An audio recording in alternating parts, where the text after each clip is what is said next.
Dan Perkins Media presents a unique and exciting program. Truth Starts Now, a conversation with Dan Perkins. The left has taken away your rights to freedom of speech. Truth Starts Now is a platform for you to regain your voice. America and Americans will be better off if we can have civil and respectful conversations about the day's important issues. Now, here's your host, Dan Perkins. Welcome to The Truth Starts Now. This is Dan Perkins, and joining us today is Mike Wuller, who's written the book. Mike, welcome to the show. Hi, Dan. And tell our viewers and listeners about the book, and then we'll try and pick it apart. Well, Big Intel is to tell the story of how our vital national security community, especially the intelligence community, FBI and CIA in particular, went from being heroes of the Cold War, defending us against foreign enemies and domestic subversion and terrorism, to really consider much of the country as enemies and become not just politically correct, but to become woke and extremist on their own. So I wanted to know, how did this happen? Who was responsible? Why did it happen? When did it happen? And what can we do about it? Thank you for that. That was very helpful. Before the show, we talked about the FBI and when it changed. When J. Edgar Hoover founded the FBI, he founded it as an investigation operation. They had worked with local law enforcement to investigate crimes and bring perpetrators to justice. But at some point in time in the history of the FBI, it became less of an investigation organization supporting police to be a surreptitious organization that did much more than what it was probably originally founded for. And is there in your mind, is there a point, Mike, where that's when it changed? Yeah, it went through a few changes, sort of as society changed. So at first it was to investigate interstate crimes, and then early on there was anarchist terrorism, communist subversion and violence brought in by a lot of foreign immigrants to organize here in the U.S. And that's how Hoover got his start in the Justice Department. So when he took over the Bureau of Investigation, he expanded this, and then with Prohibition came gangsterism and the underground economy and so forth. So the FBI's powers were expanded, and then as the New Deal under FDR came in, you had many more federal laws. Therefore, a bigger FBI needed to enforce federal laws and investigate crimes that were now federal crimes. So it expanded, but it always had the mission of being an America First organization to support American founding principles and the Constitution as the Constitution and the Bill of Rights were framed. So it was, even though there were abuses then, if you're running the same agency for 48 years, of course there are going to be abuses, especially if there are a few laws to constrain you. But if you consider that the lack of constraints on the FBI and on Hoover, and the abuses that did take place, I would argue that today's FBI is far more abusive than Hoover's FBI ever was. Right. I agree. But what changed it? Well, like any bureaucracy, it developed a sense of mission creep after Hoover. Hoover kept it focused. He died in early 70s. And then it was sort of moribund and demoralized after Watergate and all the scandals, as the CIA was. What changed it was, though, after 9/11, when President George W. Bush took the brand new FBI director, Robert Mueller, and said, "You are responsible for making sure that no terrorists ever kill any American citizen in our country ever again." So Mueller recreated the FBI from a bottom-up organization where the individual field offices, there are 56 of them around the country, are responsible for originating cases. So it was even though it had a strong director, it was a ground-up, bottom-up bureau that was not centralized. What Mueller did was he centralized it from the top. He created 63 new management positions at the top, and he cut the direct line between the director and the local special agents in charge of each local field office.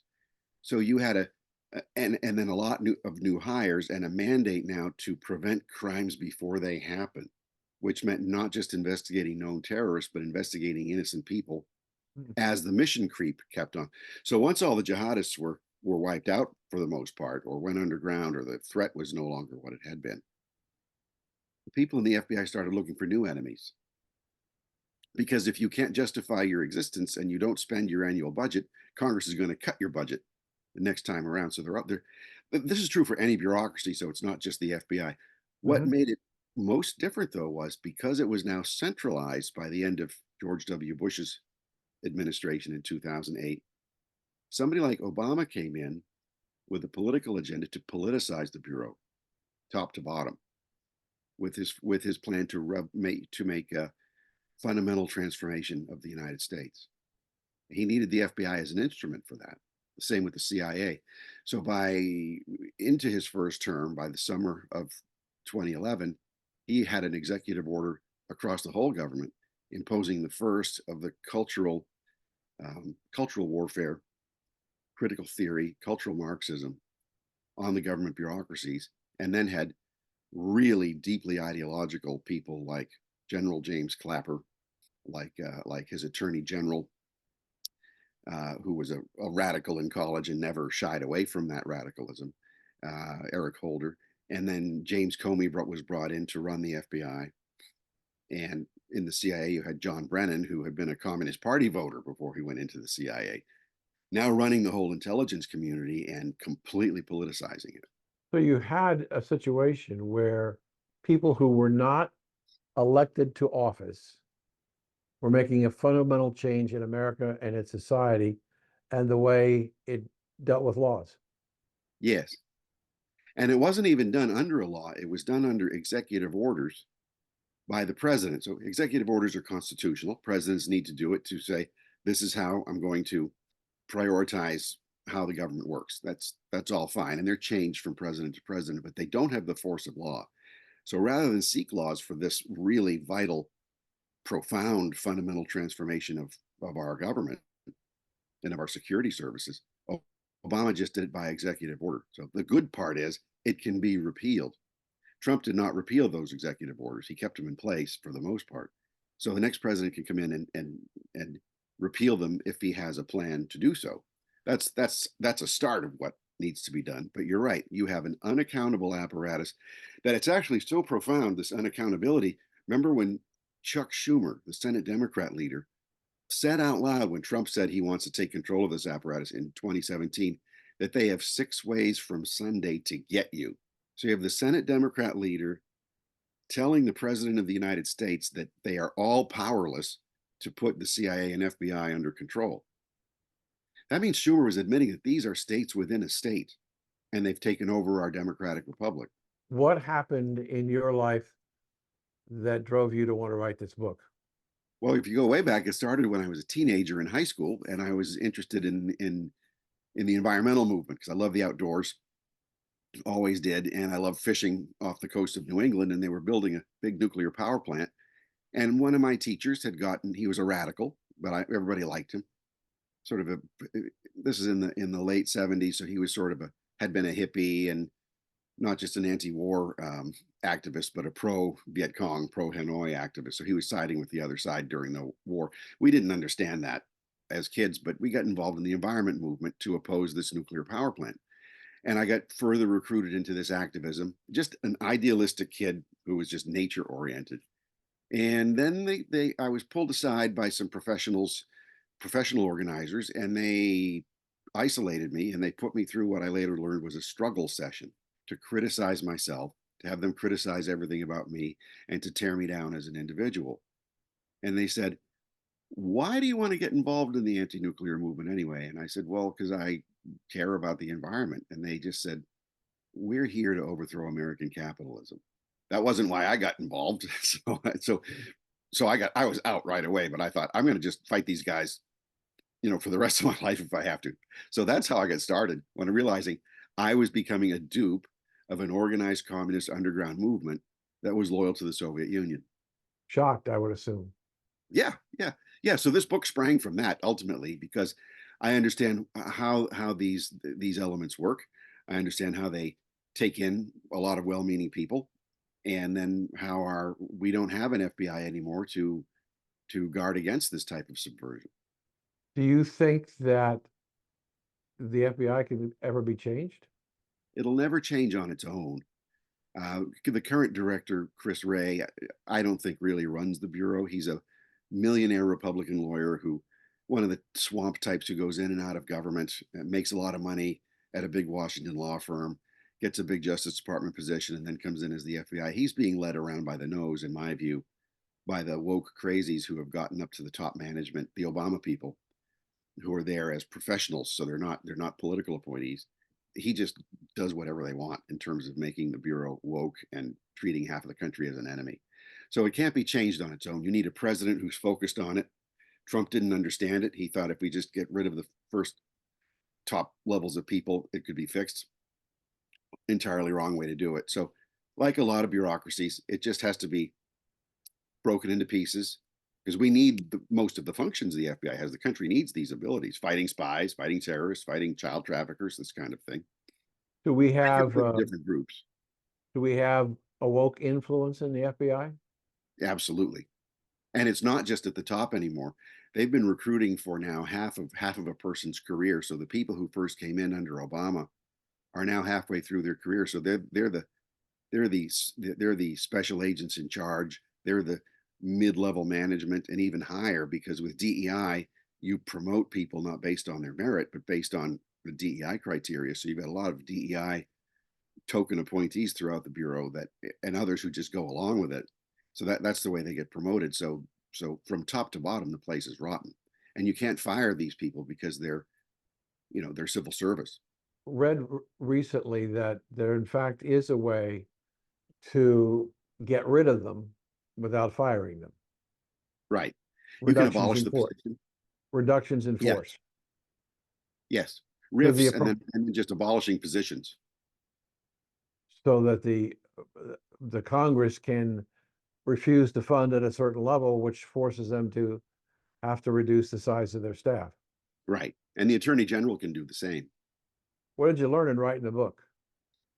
Learned a lot because I had only set out to look at the past few years and ended up going back 100 years and found that while young J. Edgar Hoover was warning the Congress about communist dangers and foreign subversion coming from Moscow to the United States, in Moscow at a meeting in 1922, they were planning on spreading what has been called cultural Marxism, to tear apart our societies, to tear apart our values, our beliefs in the founding of our country, our constitutional system, our morals, everything else, to destroy us so that we can just self-destruct, and the communists can then come in and have that kind of a revolution that the cultural Marxist revolution instead of an economic one.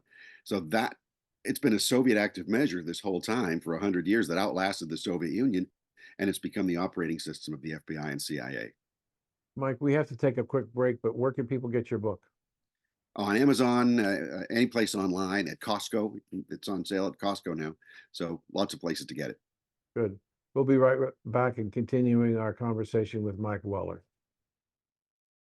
I'm Dan Perkins, the author of a new historical romance novel called Sad Eyes. It is a story of a young woman, a beautiful Irish lass with red hair, green eyes, and curves that won't quit. She is born in 1912 in Waterloo, Iowa. She decides she wants to be an ER nurse, but she wants to move away from Waterloo to the excitement of the big city. She is accepted at St. James School of Nursing in Chicago and began a life as a true American patriot, serving her country in 2 wars. She fell in love with the love of her life. She takes the longest honeymoon in history. This novel is full of twists and turns and is difficult to put down. You can find Sad Eyes at Amazon.com, BarnesandNoble.com, and JCarrollPublishing.com, or through your local bookstore. Get it, read it, tell people about it, and write a review on Amazon. This is Dan Perkins.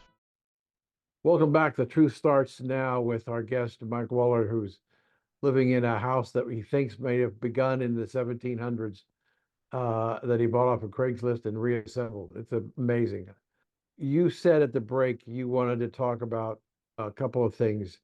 You said that the changes that took place in the CIA and the FBI were, my words, almost parallel with each other. Why do you think that was? Well, it was the same Obama executive order from 2011, but there's something larger than that. It's a global phenomenon. So this happened with Britain's MI5 Internal Security Service, its MI6 Foreign Intelligence Service. It happened with the CSIS Secret Service of Canada. It happened with Australia. It happened with New Zealand, all the same at about the same time. So the Five Eyes, so our main intelligence allies worldwide, all went this radical, crazy rainbow, BLM type DEI wokeness all at once. And Did it I've got start yet a with, reason to figure out how that happened. I was going to say, did it start with Obama and his influence on a global basis, cause it to change another, or what, how is it that so many countries around the same time went the same direction? It looks like it started with the British first and then spread here. Do So you you have, have the Five Eyes intelligence services of those five countries. They cooperate very closely on Mhm. everything, but it just seemed to spread like a pestilence. And it's continued. It continues to continue because with these guys, with critical theory, which was something that Marx developed, because before we know the Marx who wrote the Communist Manifesto of 1848, but before that, before he went into economics, his 1843 writings from 5 years before, it was all about destroying culture, destroying national heritage, destroying the Greco-Roman and Judeo-Christian foundations of that, destroying village life, destroying religious life, destroying religious faith, destroying the nuclear family, and all the morals and all the social code that went around it, because it was all oppressive. So the people need to break free from that oppression by rebelling against parents, and rebelling against clergy, rebelling against tradition, rebelling against God. That was Marx. Then he couldn't get any traction on that. So then he wrote the Communist Manifesto as an economic revolution of the working proletariat class against the wealthy few bourgeoisie that was supposedly oppressing everybody, or in fact, sometimes it was. So that wasn't going to happen, though. After the Bolshevik Revolution of 1917, the Soviets realized we're not going to have the West European and American workers having a violent revolution. So let's go back to the cultural Marxism and just completely annihilate their culture, have them do it to themselves. And they said it's going to take decades, it's going to take generations. We won't be alive to see the fruits of it, but it has to happen. And that was in 1922. And it's happened. Yeah, so in Big Intel, and it was a Soviet intelligence operation. The head of what became the KGB was part of the meeting. So that spread it out. It outlasted the life of the Soviet Union, and it built a life of its own. So it's become like an undead creature that's been moving throughout. You can see it happen in churches. You can see it happen in our own politics. You can see it happen in our military and our education systems. So the same thing's happening within the FBI and the CIA. The two organizations, FBI and CIA, correct me if I'm wrong, but I was under the impression that the CIA didn't operate within the United States. They were charged to operate with activities outside the United States. They didn't pay attention to their rules. They decided to operate within the United States. Yeah, it's not only their rules, it's federal law. So what they're doing, and they call themselves agents of change. We're secret agents of change. So that's illegal. They're not supposed to be changing anything in our country. They're supposed to be collecting foreign intelligence, analyzing it for our decision makers, so they can make, for the executive branch, so they can make national security decisions based on this. There's nothing about changing our society and our culture, yet that's what the CIA is doing now. Same with the FBI. So it's not enough to simply, let's say you're working in the FBI or the CIA and you've got a career there and you're doing work that really matters. It's not enough just to be polite to your colleagues around you, recognizing that, okay, culture's changing. There's people who have different lifestyles and I'm totally not into it at all, but I'm going to just be kind and collegial. That's not enough. It's not simply enough to just go along. And it's not even enough to simply say the words that you now have to say, whether it's pronouns or whatever other silliness that there is. You have to be a participant now, meaning you have to be what they call an advocate and manifest your support for this. It's kind of like Winston Smith in Orwell's novel 1984, where he was working in the Ministry of Truth. And he didn't believe in Big Brother, but he didn't believe that 2 + 2 = 5, but they broke him until he believed that 2 + 2 = 5, and that he finally did love Big Brother. And as the former FBI agent Baker, who you'd interviewed before, said, Big Brother is family now. what's the likelihood that it will ever change? It can still change. It'll be a really rough change, and they won't go peaceably because these woke DEI cultural revolutionaries are permeated throughout the system, and they leak like crazy. And that's a crime every time they leak classified information. They're not prosecuted for it, and it's been going on for decades. But they leak like crazy, and we saw what's happened in the past. It's going to happen again. Like just today, the Department of Homeland Security Secretary Mayorkas announced that he's setting up a new advisory group that includes the very intelligence chiefs of Obama who surfaced and spread the fake Russian collusion narrative and the lie that Hunter Biden's laptop was Russian disinformation. So they're doing something to interfere with us as a society, with our electoral process and our political candidates, to make sure that people who support them as they are remain in political power. But if say Donald Trump gets in, if he has a good transition team that's coherent, where they trust each other and they have an agenda where they can go out the gates from the day after election to prepare for the inauguration day, and then have a series of executive orders to limit the powers of the FBI and the CIA, and then to break them. The neat thing is that the FBI was created by executive order. It was not created by law, or it was created by an attorney general memorandum. So it can be modified and even broken into pieces and transferred to other bureaus and agencies, the different functions, to decentralize its functions. It can be done by a president who doesn't need Congress to do that. Then he can have it enacted into law to make the changes permanent. And then another thing that a president can do is to hand power back to the states. Like, most county sheriffs don't understand the huge power that they have, but the FBI and all federal agencies depend on local police and county sheriffs as their eyes and ears in those localities. Sheriffs have the power to keep federal agents out, except for extreme circumstances, which they can do. They can either refuse to cooperate or arrange for cooperation on their own terms. So if we empower the sheriffs under current laws and practices and make them aware of the authorities that they have, that will be a very big step. And then the FBI cannot function at the local level without the permission of the county sheriff, who's elected by the county citizens. Because I'm reminded of the confrontation between the House Judiciary Committee and Director Wray when they were trying to withhold information and documents. I looked at that along with other things that have happened, and I'm saying Director Wray sat in front of the Congress and lied to the Congress about the nature and honesty and truthfulness of the information that was on the Biden laptop computer. They lied to Congress, they lied to the American people, but there were no consequences. Right. If Yeah. we promote the idea that you can lie to Congress because there is no penalty for lying to Congress, how do we ever bring about change? Well, there is a penalty for lying to Congress. It's a crime. You've had people put on trial just in the past few years for lying to Congress.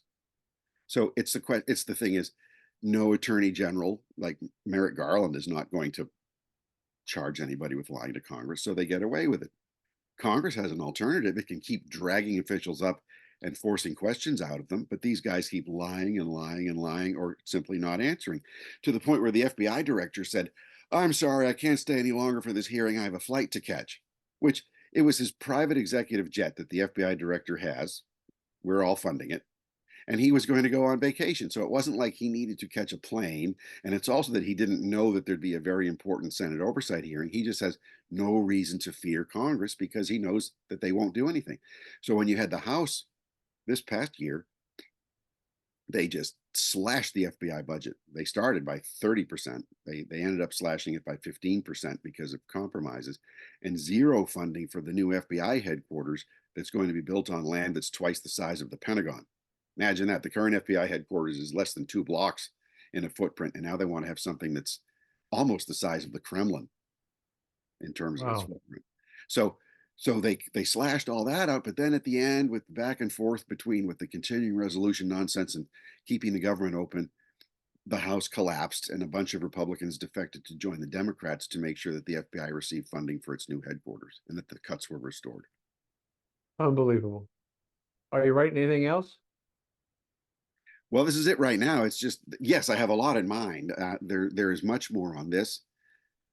I had to cut out about a quarter of the book to keep it manageable. So there's a lot more I've there. done that myself. Yeah, so can't let anything go to waste. There's and then I have a few other projects that I would really like to do. One is on subversion and how it works, and take a look historically. I used to teach political warfare as a graduate school professor, and the elements of subversion and how it's worked throughout history since the Bible times, since the ancient Hebrews. So that how they did it, how the Greeks did it, how the Roman Empire did it, how various upstart groups did it throughout history, all the way up to the present day. It's something that we really don't understand. The left understands it well, but they project and they say that, we're all being subversive of American values, whatever that is. But I want to look at, how does it work as a political technology, as a psychological technology, and how has it been used over time, so that the reader can then look for themselves at how has it happened to us. Do you believe we have in our bureaucrats, at some levels, a belief that they're superior to the American people, and the American people should not be given the right to make decisions, can only rest with the elite at the top of various agencies? Absolutely. I lived in the DC area for over 40 years, since college. Never became part of the swamp, never went into government to serve, even though I did work with the CIA under Bill Casey long ago when the communists were taking over Central America. But I was working in a private sector capacity for Casey, and it turns out he was paying out of his pocket. I didn't know it at the time. But I was never part of the swamp, got to see it up close, and I have, government officials as neighbors. And there is a profound opinion throughout the career civil service and the senior executive service that the American people are too stupid to be trusted with government. So the permanent class of government should really run the country. And this is where you have this whole idea of this nanny state telling us what to do because government knows best. And the government, in order to achieve the bureaucratic level that they want of influence and power, they can lie to the American people with no consequences. Yeah. I mean, who's going to hold them accountable? You have hearings here and there, and they're great to have these hearings come out, but what are the consequences for it? Nothing, except increased budgets. So we're going to have to leave, but I have one quick question. Is there going to be a bill of impeachment against Joe Biden? There ought to be, but he's not really president. We all know that. He's just sitting there as the constitutionally elected individual, but he's not coherent anymore. And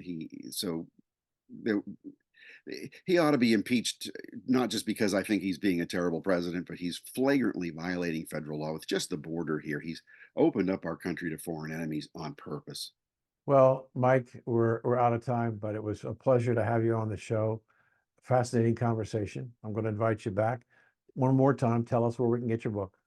So the book, Big Intel, it's available on Amazon, Barnes & Noble, Books A Million, and any Costco in the country. Okay. Thank you. I'll be right back. Thank you for joining us today, and we'd like to hear your comments or questions. So go to bwradionetwork.com. That's bwradionetwork.com, and give us your questions or comments. And thanks for joining us today.